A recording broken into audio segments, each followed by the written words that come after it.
నాది చెంచు ఇలాంటి కులాలు ఎవరైతే రావాల్సినటువంటి పథకాలు రావాల్సినటువంటి ఫలాలు రావాల్సినటువంటి అర్హతలు పొందలేనటువంటి కులాలు ఎవరైతే ఉన్నారో బీసీలో ఉన్నటువంటి సంచార జాతులకు ఉన్నటువంటి గంగిరెద్దుల మందుల బుడముక్కల దేవర పిచ్చికుంట్ల రాజన్న రాజన్నలు పాముల పరిగుంకులు ఇలాంటి కులాలు ఇవన్నింటినీ కూడా రాష్ట్ర జడ్జిగా పనిచేస్తూ గౌరవ ముఖ్యమంత్రి జగన్మోహన్ రెడ్డి గారితో మాట్లాడి అన్నగారు నాకు 32 కులాలకు సంబంధించినటువంటి మోస్ట్ బ్యాక్వర్డ్ కార్పొరేషన్ అనేది ఒకటి ఏర్పాటు చేసి నన్ను చైర్మన్ చేయడం జరిగింది.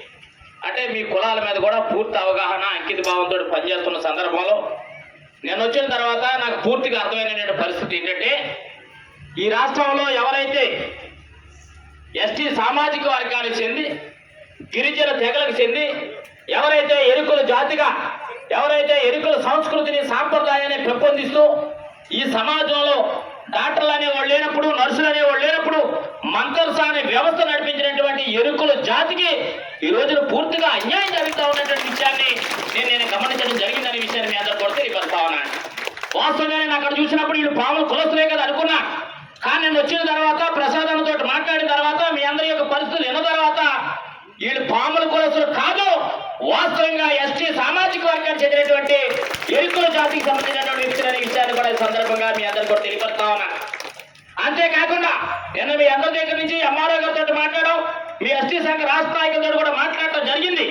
మీకున్నటువంటి ఇంటి పేర్లు కానీ మీకున్నటువంటి గోత్రాలు కానీ కోవాడి గోత్రం కానీ కోతాడి గోత్రం కానీ లేకపోతే మారిపాటి గోత్రం కానీ మీకు సంబంధించినటువంటి అన్ని కులాల యొక్క సంబంధించినటువంటి ఎరుకుల సామాజిక వర్గాలకు చెందినటువంటి కైకాడి ఏదైతే ఎరుకుల దెబ్బ ఎరుకుల అలాగే బుట్ట ఎరుకుల ఈ సంస్కృతి మీద ఆధారపడుతున్నటువంటి పరిస్థితి. అంటే వాస్తవంగా తూర్పు పశ్చిమ కృష్ణా జిల్లాలో ఎరుకుల కులస్తులు పందిమాస వ్యాపారం చేసుకుంటా ఉంటే ఈ యొక్క రాయలసీమ ప్రాంతానికి కానీ లేకపోతే ఈ నెల్లూరు ప్రాంతానికి చెందిన వారు పొలాలు అమ్ముకోవటం పొలాల మీద ఆధారపడటం కానీ లేకపోతే బుట్టలు అల్లుకోవటం కానీ పందులు మేపుకోవటం కానీ ఇతరితర వృత్తుల మీద ఆధారపడుతూ సోది చెప్పుకుంటూ సైకిల్ చెప్పుకుంటూ భిక్షాటం చేసుకుంటూ సంస్కృతిని ఎదురు నడిపిస్తున్నటువంటి జాతి ఎరుకుల కులస్తులు.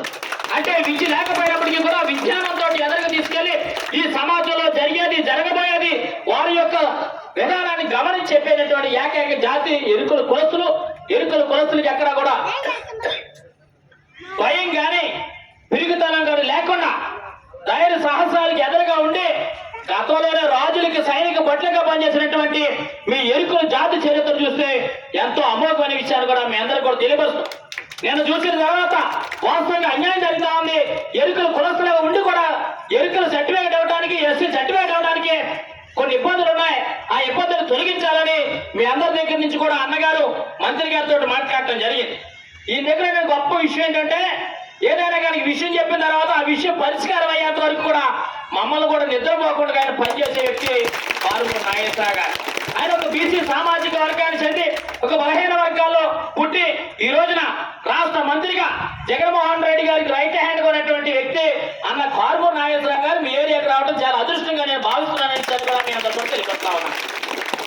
నేనంతా కూడా చూసిన తర్వాత అన్నగారికి వివరించాను. అన్న వీళ్ళు వాస్తవంగా ఎస్టీ సామాజిక వర్గానికి చెందినటువంటి ఎరుకుల కులస్తులు, వీళ్ళు ఎస్టీలుగా కానీ సర్టిఫికెట్ ఇవ్వాలి. 1970 దాకా వీళ్ళు ఎవరో కూడా చదువుకున్నారు.